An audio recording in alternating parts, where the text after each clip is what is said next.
Are you still interested in aliens? Is that Yeah, still, man. Still?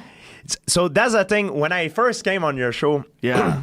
you cut me really off guard because most people that we talk about aliens, they completely think you're crazy or you disregard. Right. It's like, oh, you gotta talk about like, you know, they most people that I attract with, they so you feel like ridiculous. Right. Then after I found out you read a lot about that stuff, like the Sumerian text, the creation tablet, Zechariahization and all that stuff.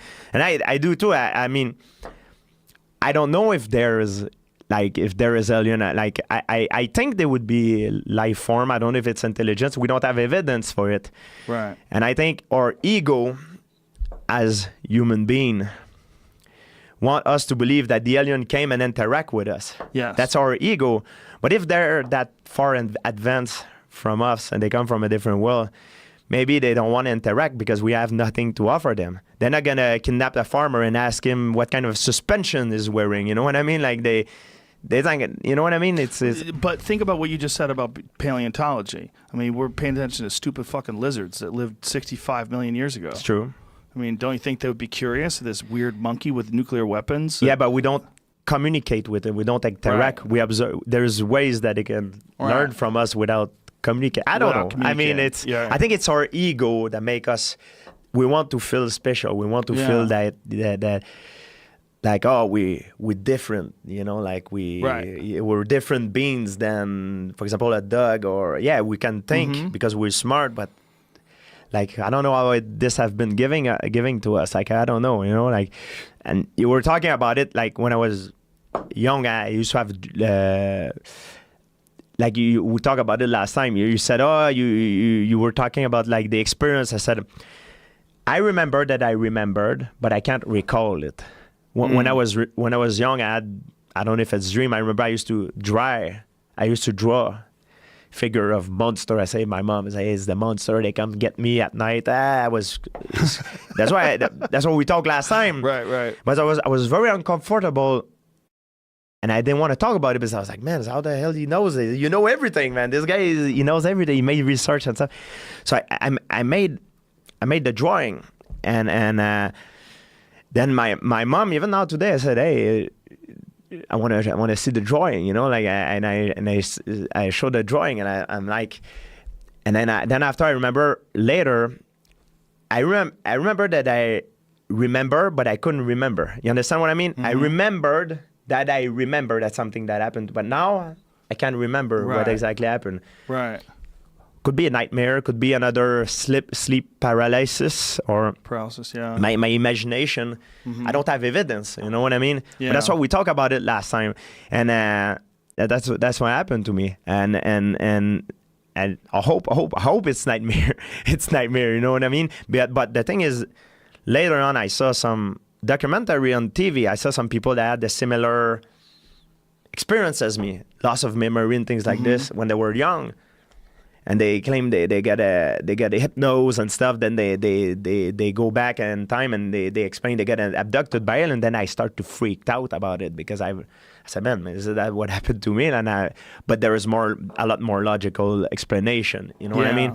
But that's why when he brought that back, I freaked out. I was like, how the hell he knows this? Like, how the hell he knows this? Like, I didn't want to talk about it, but then Then it was also my agent was there. He's like, hey, we need in 10 minutes. I'm like, we were misinformed. We didn't know that podcast was like that long and this. I was like, all these things in my head, like, beep, beep, beep, and I didn't know what to make of it, you know? So that's what it was. Yeah. It's entirely possible that we're experiencing something when we're dreaming, that when we're sleeping, when we're unconscious, that maybe there's dimensions that consciousness travels to that are non-physical. That like this dimension, what we're in right now, we could touch this table, move this microphone around. Yeah. These are physical dimensions. But it's entirely possible that whatever your spirit is, or your consciousness, or your mind, when you're thinking of your thoughts and your soul, that you said you're a soul. Yeah, whatever that means. You believe is a soul. You believe. I don't know what that means, though. Okay, See, okay. It's a weird word, right? Okay.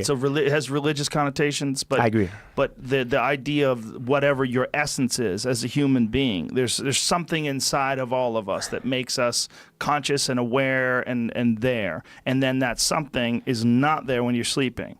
And so is it dormant? Is it just recovering, which is, the scientific version of it? Or is it possible that while you're in this dream state and your body shuts off, that your mind and your consciousness travels to a non-physical dimension that you can only access through the chemicals that are released in your brain, which we know produce psychedelic experiences. So if you took the chemicals that are released during your brain or inside your brain, like dimethyltryptamine, and there's all sorts of different psychedelic chemicals that are produced by the mind.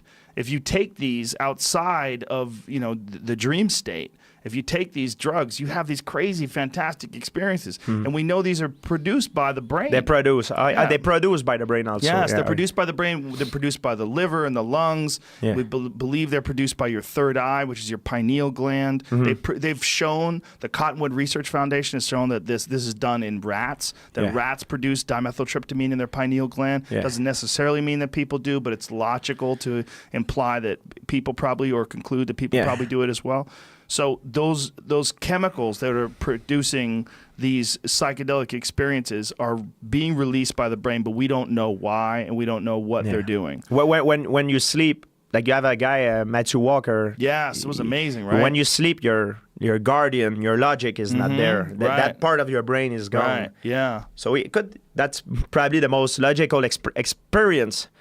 But it's kind of a freaking scary thought of thinking that, man, is like it make you wonder. Sometimes you're at night alone and you're thinking, man. And me, I'm a guy that think a lot. I'm thinking about all kind of scenario. Like in a fight, I think about all scenario, but in life, I'm the same way. Yeah. I'm thinking, what if this happened for real, or what if, like, man, it's a scary talk, man. It's nothing more scary in the world.